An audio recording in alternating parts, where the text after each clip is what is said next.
Bonjour à tous.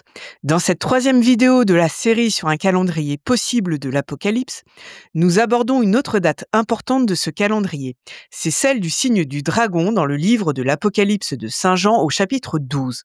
Si l'Apocalypse doit se produire à notre époque, ce signe pourrait bien correspondre au signe astronomique du 13 octobre 2024. C'est le jour à partir duquel la comète exceptionnelle Tsuchinshan-Atlas, surnommée la comète du siècle, a commencé sa trajectoire avec sa visibilité maximale depuis l'hémisphère nord. Ce jour pourrait bien enclencher le compte à rebours de la période de 7 ans de tribulation, c'est-à-dire d'épreuves. Des épreuves qui, a priori, toucheront en premier lieu les chrétiens de l'hémisphère nord, vu la trajectoire de la comète.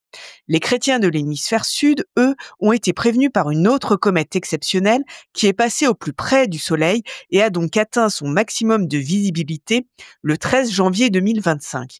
Là encore, on retrouve le chiffre 13 si symbolique. Il s'agit de la comète Atlas C 2024 G3, elle aussi exceptionnellement brillante et rare. Ces deux comètes paraissent nous dire que les chrétiens verront le moment de leur jugement arriver bientôt. Symboliquement, la comète annonce la fin de 7 années d'abondance spirituelle pour les chrétiens et le début de 7 années de famine. Elle réalise ainsi la prophétie de l'Ancien Testament liée à l'histoire de Joseph. Les 7 années d'abondance ont été annoncées par le signe astronomique exceptionnel du 23 septembre 2017. Tout le détail et le sens de cette prophétie ont déjà été donnés dans d'autres vidéos, notamment la 6e vidéo de la série sur les 10 prophéties bibliques pointant vers un retour de Jésus-Christ à partir de 2030. La comète Tsuchinshan-Atlas, 100 fois plus brillante qu'une comète ordinaire, a été un signe remarquable en octobre 2024 et particulièrement le 13 octobre, comme on vient de le voir.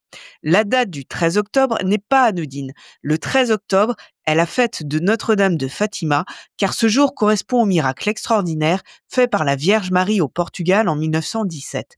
C'est le miracle où des phénomènes lumineux ont donné aux témoins du miracle l'impression que le soleil tournoyait, s'avançait et reculait. Ce miracle extrêmement célèbre est appelé la danse du soleil. Le 13 octobre est aussi la journée de l'Union mondiale de la communion réparatrice que Notre-Dame avait demandé à instaurer lors de ses apparitions de Marie-Rose mystique en 1947 et 1966 à Montichiari en Italie. Mais aussi, le 13 octobre correspond à la vision du pape Léon XIII, la vision du 13 octobre 1884. Ce jour-là, il a eu une vision de l'enfer, puis de la terre enveloppée de ténèbres. D'un abîme, il a vu sortir une légion de démons qui se répandaient sur le monde pour détruire l'Église avant qu'il ne soit détruit par l'archange Saint-Michel. Le pape Léon XIII a aussi eu un 13 octobre l'image de l'Église catholique attaquée. Le 13 octobre 2024, c'est 7 ans après le signe astronomique de la Vierge du 23 septembre 2017. Nous avons vu dans les vidéos sur les prophéties bibliques que ce signe pouvait bien être la réalisation d'une prophétie de Joseph dans le livre de la Genèse. Il y aurait 7 années d'abondance entre 2017 et 2024, pendant lesquelles la Vierge aurait spirituellement mis en réserve, c'est-à-dire choisi, des chrétiens à protéger. Elle aurait par son signe lancé un avertissement sur les 7 années de famine qui doivent suivre les 7 années d'abondance. Ces 7 années de famine pour les chrétiens seraient annoncées pour bientôt avec la comète du 13 octobre 2024. Par qui les chrétiens ou la religion du christianisme en général pourraient-ils être attaqués? Dans Apocalypse 12, le dragon s'en prend à la fois à Israël, selon notre interprétation du signe de la femme, et aux chrétiens. Qui peut être ennemi à la fois des juifs et des chrétiens, si ce n'est des islamistes radicaux appelant à un djihad mondial pour les chrétiens et les pays musulmans ennemis historiques d'Israël? Si à l'avenir, une coalition de 10 États ou organisations militaires type Hezbollah ou Hamas attaquait frontalement Israël sur son territoire, on retrouverait alors les 10 cornes du dragon qui doivent s'en prendre à Israël.